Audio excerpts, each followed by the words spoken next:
It is time to think green, and what better way to do that than plant a tree this Arbor Day in Maryland, which happens to be today. Lou Meyer from Davy Tree is here with his top 3 spring cleaning tips for trees. What should we be looking for, getting ready for? Good morning. Good morning, and happy Maryland Arbor Day to you and the viewers. Well, thank you very much. It is spring, doesn't always feel like it, but we're ever hopeful. So now is the time to start preparing our gardens, our yards, and get some spring cleaning for the trees done? Correct. Your trees are starting to bud. You probably noticed when you're driving down the highway or walking around your yard that there's leaves starting to pop out on some of them, flowers on other ones, and there's a lot of activity this time of year. So what do we do? Is there something we should be doing to prepare for the season to give them their best hopes? Yes, there are a few good things to do. First of all, feed your trees. So trees are living beings like you and I and the pets in the last segment. And they need food like any other living being, so that means fertilizing.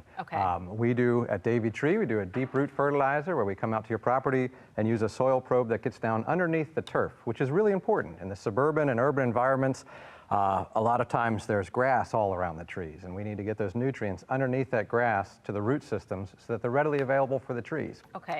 So feed your trees. Another one is to get an arborist to come out and assess the trees in your property. Over the winter, there could be damage from storms, whether that's heavy snows or wind, and you might not be trained to see the dead limbs that are up there hanging, sometimes hazardous situations with a lot of water like we've had this last year. Root systems have been exposed, topsoil has been washed away. So tip number 2 is to get an arborist out to your property to assess your trees. And you can go to the International Society of Arboriculture to find a local arborist. The Maryland Department of Natural Resources has a licensed tree expert tool to find those, or www.davy.com to find your local Davy office, because we'd love to be your arborist. Finally, another tip is for smaller trees, some of the pruning that you can do. I brought in a dogwood with me here today, so that's what we're looking at. How can you tell that it's a dogwood? Well, by its bark, of course. Good arborist humor.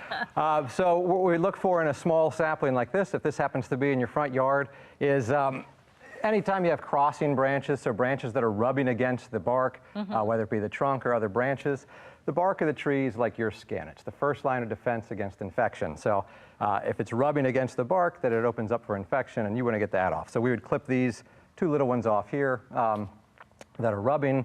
And again, look for any dead limbs. At this time of year, you'd say, well, there's no leaves. How do I tell? If you see the bud tips on all the little branches here, you can see where the new growth is going to be coming out. All right, so just real quickly before we go, because it's Maryland Arbor Day.